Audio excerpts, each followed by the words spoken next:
పాపం వీళ్ళు చేసే వెధవ పనులకి బాగా డిస్టర్బ్ అవుతున్నట్టున్నాడు.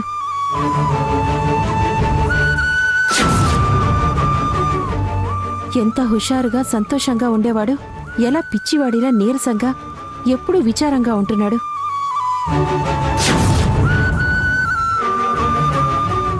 ఈ ప్రాబ్లమ్స్ అన్నీ ఎప్పుడు క్లియర్ అవుతాయో, ఎప్పుడు తిరిగి ఆదిత్య చలాకీగా ఉంటాడో. ఇష్టాలకి కష్టాలకి, ప్రేమకి పెళ్లికి పరీక్షలు.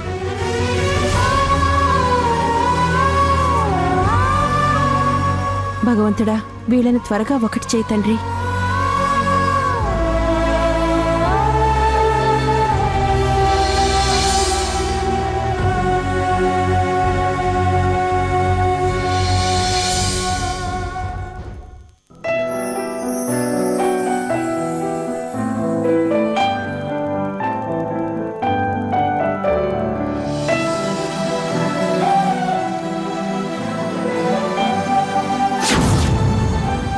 ఆదిత్య,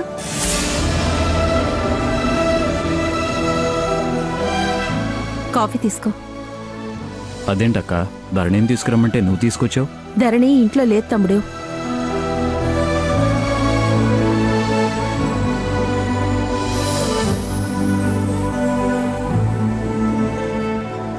ఇంట్లో లేదా?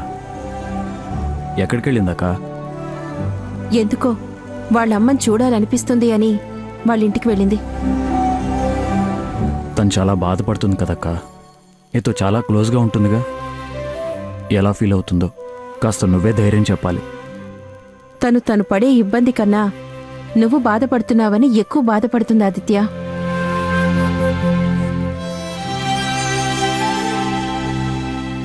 నా దురదృష్టమే ఆదిత్య గారికి ఇబ్బందులు తెచ్చిపెడుతుందని ఫీల్ అవుతుంది. ఎవరు దురదృష్టవంతులో ఎవరు అదృష్టవంతులో చెప్పకపోయావా? ఇంతమంది నా వాళ్ళు ఉన్నా నేను ఎంత ఒంటరితనం అనుభవించానో అనుభవిస్తున్నానో వివరించలేకపోయావా? తన పరిచయం తర్వాతే నేను కాస్త మామూలు మనిషినయ్యానని చెప్పలేకపోయావా? నేను అన్ని విషయాలు చెప్పాను. తను నాకు తెలుసన్నట్టే అంది. నీ మంచితనం గురించి ఎప్పుడూ చెప్తూ ఉంటుంది. తన తల్లికి పునర్జన్మ ఇచ్చిన దేవుడివి అంటుంది. తనకు నీ మీద చాలా అభిమానం ఉంది ఆదిత్య.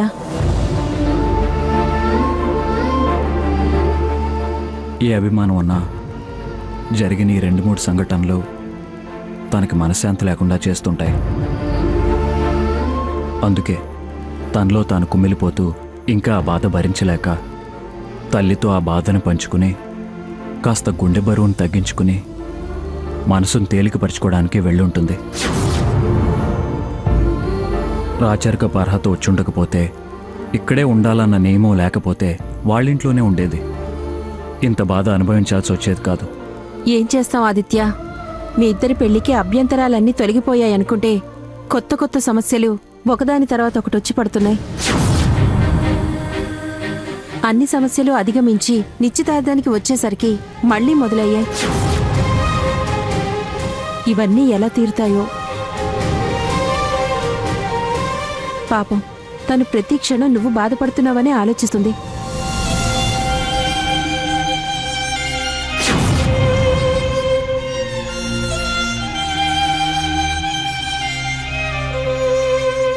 బాధలు తీరేదారి కనిపించినట్టే కనిపిస్తుంది, కానీ కలిసి రావట్లేదు. కలిసి రావాల్సింది కాలం ఆదిత్య. అది మన చేతుల్లో లేదు. త్వరలోనే అన్నీ దూరం అవుతాయనిపిస్తుంది.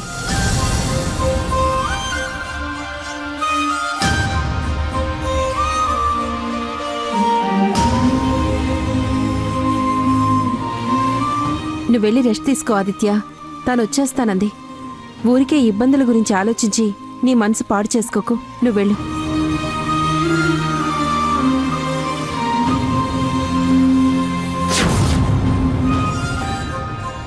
ఈ సమస్యలన్నింటికీ ఎప్పుడు పరిష్కారం దొరుకుతుందో ఏంటో.